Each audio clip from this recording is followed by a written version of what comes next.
My wife said, Andrew, either you accept my feelings for my boss, or I'm leaving. Her words hit me like a bolt of lightning, but I chose a third path, to make her answer for her lies. The air in our Los Angeles apartment became heavy, as if it knew what I was preparing. This isn't just betrayal. This is a war for the truth. Andrew's phone buzzed on the kitchen counter, but he ignored it. Sophia's voice cut through the hum of Los Angeles traffic outside their downtown apartment. We need to talk, she said, leaning against the fridge, her tone calm but sharp, like she'd rehearsed it. Andrew, a 32-year-old graphic designer, set down his coffee mug and faced her. He'd sensed something off for weeks. Late nights, vague excuses, her sudden obsession with self-discovery podcasts. Now, her eyes held a challenge. I'm not happy, Sophia said, crossing her arms. Jake gets me in a way you don't. Jake, her 35-year-old boss, ran a tech startup in Venice, all charm and ambition. Andrew's stomach twisted, but he kept his face neutral. You're saying you're in love with him? He asked, voice steady. Sophia hesitated, then nodded. It's not about love. It's about evolving. I want an open relationship. You can join me in this, or step aside. Her words landed like an ultimatum, not a choice. Andrew didn't flinch. You're asking me to share you with your boss? He said, letting the absurdity hang in the air. Sophia's confidence wavered, but she doubled down. It's not cheating if I'm honest. This is maturity, Andrew. He leaned back in his chair, silent, calculating. 5 years of marriage, late-night talks, shared dreams, her laughter at his terrible cooking, flashed through his mind. This wasn't the Sophia he knew. Or maybe it was, and he'd been blind. I need time, he said finally, standing. Sophia nodded, assuming she'd won. Take all the time you need, she replied, her voice softening, like she was granting him a favor. But Andrew wasn't stalling. He was planning. As she left for a work dinner, he opened his laptop and logged into their shared cloud account. Sophia had synced her calendar and messages there, trusting he'd never check. Her first mistake. The calendar showed a team retreat in Santa Barbara next weekend, but the details were sparse. No agenda, no team names. Just Sophia and Jake. Andrew's jaw tightened as he dug deeper, finding messages between them. Can't wait to get away, Jake wrote. Andrew's clueless, right? Sophia's reply. He'll come around. I told him it's about growth. Growth. The word stung, but it fueled him. He downloaded the thread, every word a piece of evidence. That night, Sophia came home late, humming to herself. Good dinner? Andrew asked, casual, pouring her a glass of wine. She smiled, oblivious. Yeah, just brainstorming with Jake. Big project. Her lie was effortless, but Andrew caught the flicker of guilt in her eyes. He played along, nodding, asking about her day. Inside, his mind raced. He needed more than messages to unravel her plan. By midnight, Sophia was asleep, her phone on the nightstand. Andrew installed a tracking app. Nothing invasive, just a mirror of her notifications. Legal, discreet, effective. The next morning, new messages popped up. Jake, booked the beach house. Just us. Sophia, perfect. Told Andrew it's a work thing. He bought it. Andrew's fingers hovered over the screen, anger simmering. But he didn't confront her. Not yet. Instead, he reached out to a friend, Matt, who worked in tech. Can you trace a phone's location without hacking? Andrew asked over coffee in Silver Lake. Matt raised an eyebrow, but didn't pry. Use the cloud sync. It's all there if you have access. Andrew nodded, already ahead. Back home, he confirmed Sophia's phone was pinging from Jake's office late at night. Not the client meetings she claimed. Then came the twist. A new message from Clara, Sophia's best friend, popped up. You sure about this, Soph? Jake's intense. Sophia's reply. He's worth it. And you're into him too. Admit it. Andrew froze.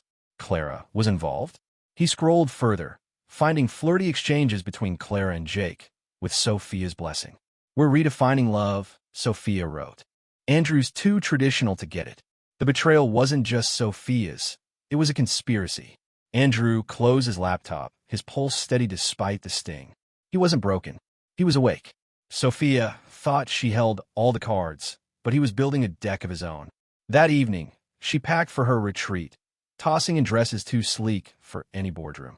You're okay with this, right? She asked, testing him. Andrew smiled, calm as ice. Go kill it, he said, his words laced with a truth she couldn't see. As she kissed his cheek and left, he opened his phone and sent a single message to Emily, Jake's wife. "We need to talk. I have proof." Andrew's message to Emily, Jake's wife, was a calculated spark. He sent it late Friday, attaching a single screenshot, Sophia's calendar entry for the Santa Barbara retreat with Jake's name circled. No accusations, just facts. Emily replied within minutes. "Meet me tomorrow. Noon. Griffith Park Observatory." Andrew didn't sleep that night, not out of nerves, but because his plan was in motion. He spent hours organizing evidence, texts, calendar entries, location data, into a secure folder, ready to hand over. Saturday morning, Andrew arrived at the observatory early, the Los Angeles skyline sprawling below. Emily, a sharp-eyed lawyer in her late 30s, approached with a coffee in hand, her posture all business. "Show me what you've got," she said, skipping pleasantries. Andrew handed her a USB drive with the messages between Sophia, Jake, and Clara. "It's not just an affair," he said. "They're planning a whole life behind our backs." Emily skimmed the files on her tablet, her jaw tightening. "Jake's done this before," she admitted. "But this time he's sloppy." She revealed her own discovery.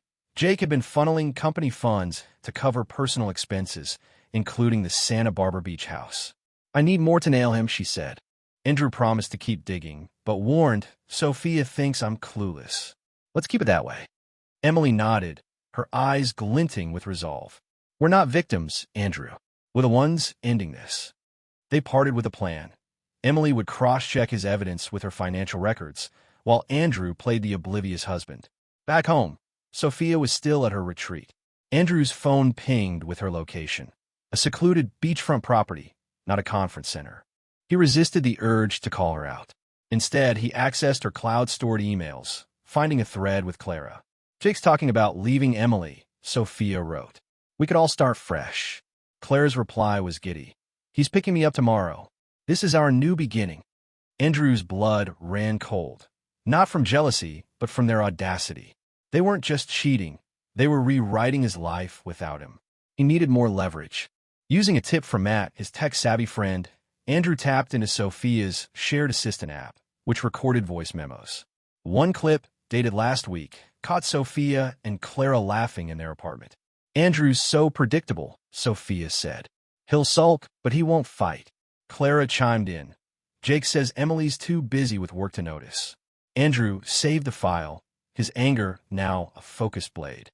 He wasn't predictable anymore.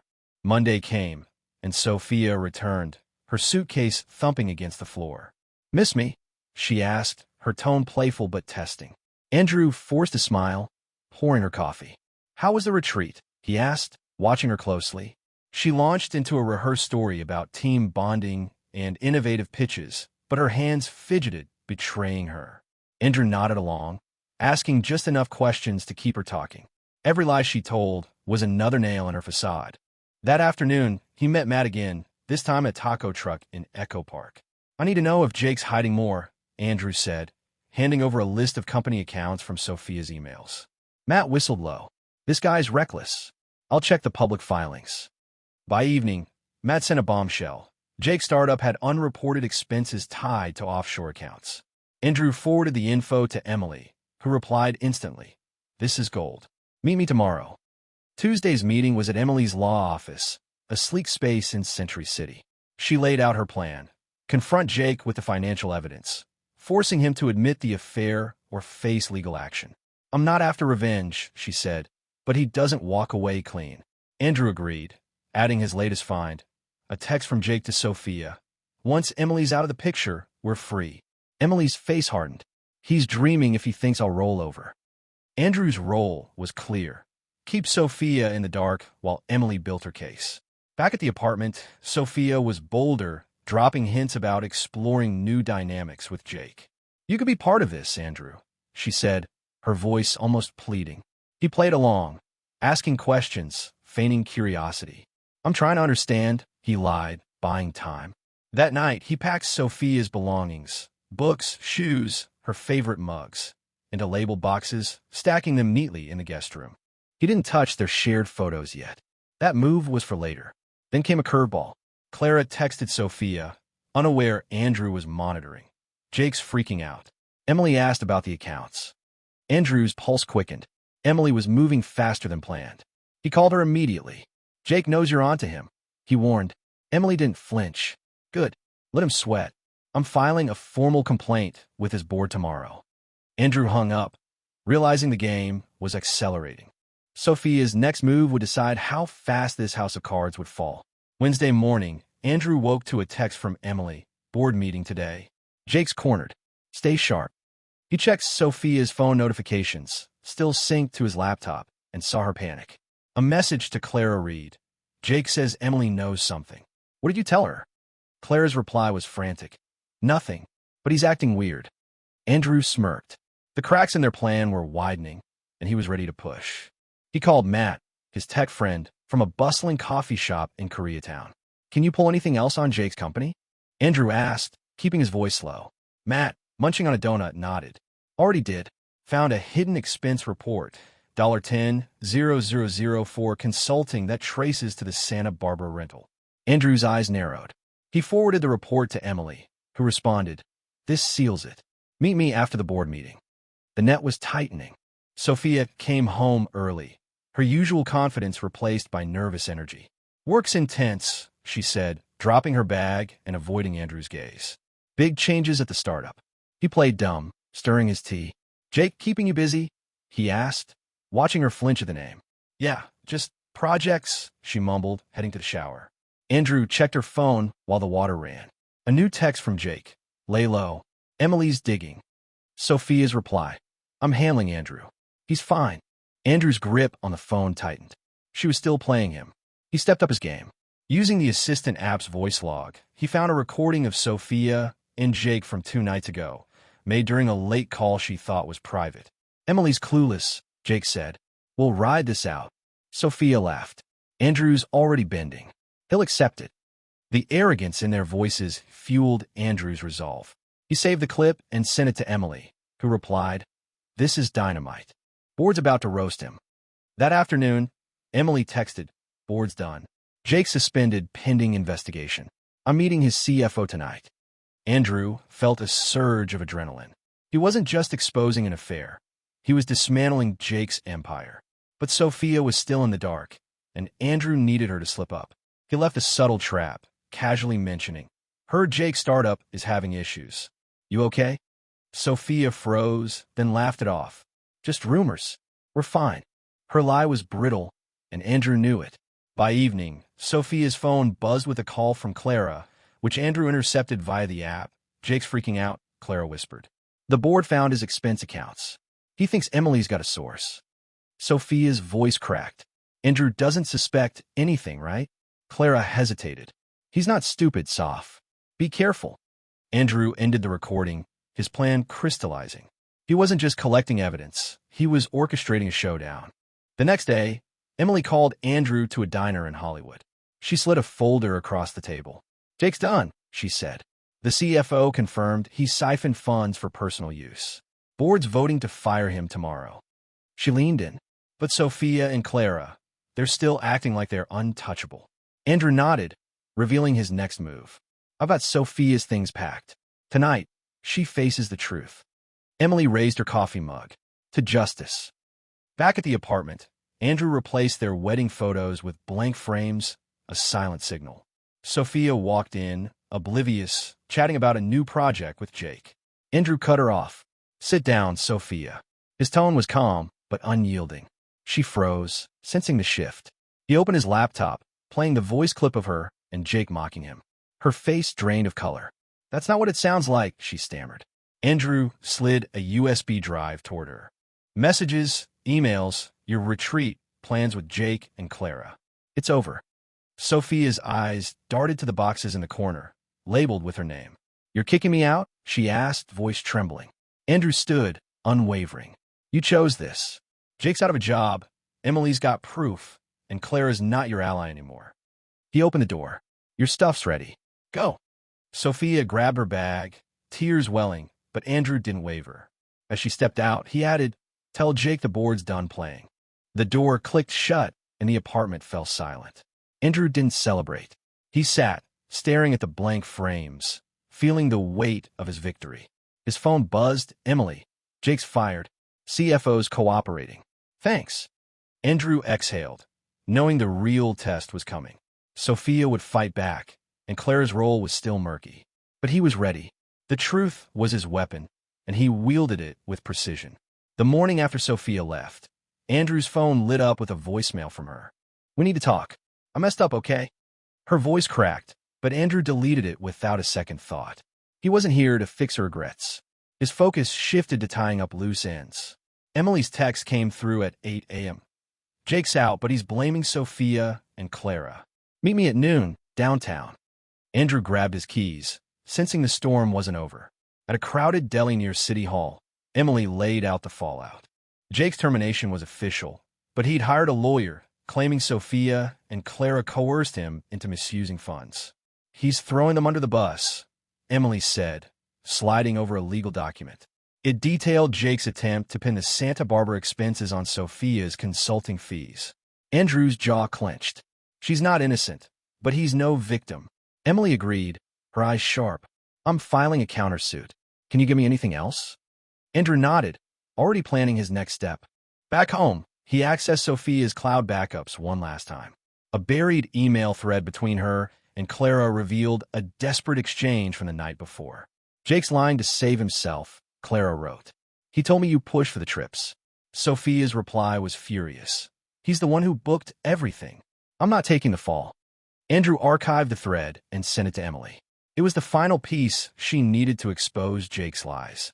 By afternoon, Sophia showed up at the apartment, unannounced, banging on the door. Andrew, please, just hear me out, she shouted. He opened the door, but blocked the entrance.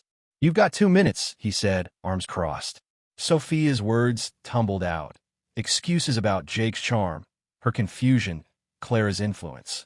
I didn't mean to hurt you, she pleaded. Andrew cut her off. You planned a life without me while I was in the next room. Your time's up. He shut the door, her sobs muffled as she retreated. His phone buzzed with a call from Matt, his tech friend. Checked Jake's company server logs, Matt said. Found deleted invoices for the beach house, tied to his personal card. Sent them to Emily. Andrew thanked him, impressed by the paper trail Jake couldn't erase. Emily texted soon after. Invoices are a game changer. Jake's lawyer is backing off. Dinner tonight? Andrew declined, needing space to process. He wasn't fighting for closure anymore. He was building a new beginning. That evening, Clara texted Sophia, unaware Andrew still had access. Jake's saying we manipulated him. I'm done with him. Sophia's reply was bitter. Good. He used us both. Andrew screenshot the exchange, forwarding it to Emily. It confirmed Clara's role, but also her break with Jake. The trio's alliance was crumbling, each turning on the other. Andrew felt no pity, only clarity. Their choices had consequences, and he wasn't their savior. The next day, Emily called from her office. Jake's countersuit collapsed, she said. The board's pressing charges for embezzlement. He's done. She paused, then added, Sophia's been fired too. The company's cutting ties with anyone linked to Jake. Andrew exhaled, unsurprised. And Clara, he asked. Emily's voice turned cold. She's trying to spin it on social media, but no one's buying it. Andrew hung up, feeling the weight of justice settling. He took action to close his own chapter. Meeting a realtor in Venice Beach, he listed the downtown apartment for sale. Need something fresh, he told the agent, eyeing the oceanfront listings. By evening, he signed up for a photography workshop, a step toward reclaiming his passions. His phone stayed quiet. No more pleas from Sophia, no updates from Clara. But a new message came from Emily. Filed the embezzlement charges. Jake's facing an audit. You free tomorrow? Andrew met Emily at a rooftop bar in Santa Monica, the city lights flickering below. You didn't just help me, she said, raising a glass. You gave me a chance to start over. Andrew clinked his glass against hers. Same here. They didn't dwell on the past. Emily was launching her own legal consultancy, free from Jake's shadow. Andrew shared his plans, a new place, new projects, maybe even a gallery show. The conversation flowed, light but grounded. As he walked home, Andrew got a final text from Sophia. I'm leaving L.A. I'm sorry. He didn't respond. She wasn't his responsibility anymore. The city hummed around him, alive with possibility. Jake's empire was in ruins. Sophia was gone, and Clara's facade was cracking. Andrew's fight wasn't about revenge. It was about freedom. He stepped into his apartment, the blank frames still on the walls, and started packing. The next move was his. Andrew signed a lease for a Venice Beach studio, a compact space with a view of the boardwalk. The downtown apartment sold faster than expected, closing the chapter on Sophia's betrayal. He unpacked only essentials: laptop, camera, a single coffee mug, determined to build a life untainted by the past. His phone stayed silent. No more messages from Sophia or Clara. Emily's last text confirmed Jake's audit was escalating, with prosecutors now involved. Andrew felt no urge to gloat. His focus was forward. A week later, Matt called while Andrew was editing photos from his workshop. "Jake's case hit the news," Matt said. "Embezzlement charges are sticking. He's looking at jail time." Andrew checked online. A local tech blog detailed the startup's collapse, naming Jake's misuse of funds. Sophia and Clara were mentioned as associates, their reputations tarnished. Andrew closed the tab. Their downfall was their own doing, not his victory lap. He dove into his photography, capturing Venice's vibrant chaos: street performers, surfers, sunset joggers. The workshop instructor, Elena, noticed his knack for candid shots. "You've got an eye," she said during a critique session, her feedback sparking a new confidence. They grabbed coffee after class, swapping stories about chasing dreams in L.A. Elena's ambition matched as free of the game Sophia played. Andrew didn't push for more, but their talks planted a seed. Emily reached out, asking to meet at her new consultancy office in Culver City. "Jake's pleading guilty," she said, handing Andrew a soda as they sat in her minimalist meeting room. "The evidence you gave me, those invoices, texts, buried him." She leaned back, relieved. "I'm selling our house, starting fresh." "You?" Andrew shared his move to Venice, the photography course, the new connections. Emily smiled. "We didn't just survive. We rebuilt." That night, Andrew got an unexpected email from Clara. "I know you hate me," it read. "I cut ties with Sophia and Jake. I'm trying to fix myself." He deleted it without replying. Her remorse was irrelevant. He wasn't her confessor. But a call from Matt interrupted his thoughts. "Found something weird," Matt said. "Sophia's been emailing investors, claiming Jake framed her." Andrew frowned, then forwarded the tip to Emily. "Let her handle it," he told Matt. "I'm done playing detective." Days later, Emily confirmed Sophia's emails were a desperate bid to salvage her career. "Investors aren't buying it," she said over lunch at a taco stand. "She's moving to Seattle, starting over." Andrew nodded, unsurprised. Sophia's choices had burned her bridges in L.A. Emily added, "Clara's in therapy, posting vague apologies online. They're both running from the mess." Andrew shrugged. They built it. They clean it.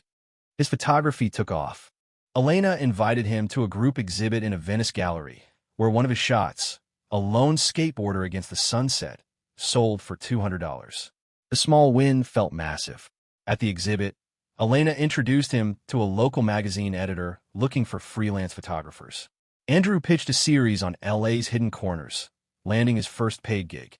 As he left the gallery, Elena caught up. "Celebratory drink?" she asked.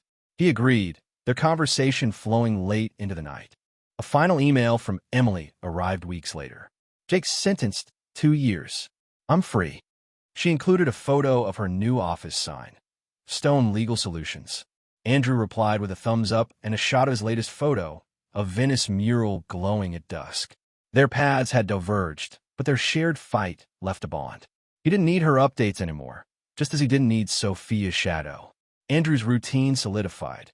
Morning runs, freelance shoots, nights editing with music blaring. The magazine gig led to more offers, his name gaining traction in LA's art scene. Elena became a regular collaborator, their projects blending creativity and trust. One evening, while shooting a street fair, she nudged him. "You're not just surviving, Andrew. You're thriving." He grinned, camera in hand. Took a while to see it. The past was a closed file. Sophia's move to Seattle, Jake's prison term, Clara's retreat. None of it pulled him back. He'd exposed their lies, not for revenge, but to reclaim his life. Every photo he took, every mile he ran, every laugh with Elena was proof he'd won. Not against them, but for himself. As the sun dipped below Venice's horizon, Andrew aimed his lens at the fading light.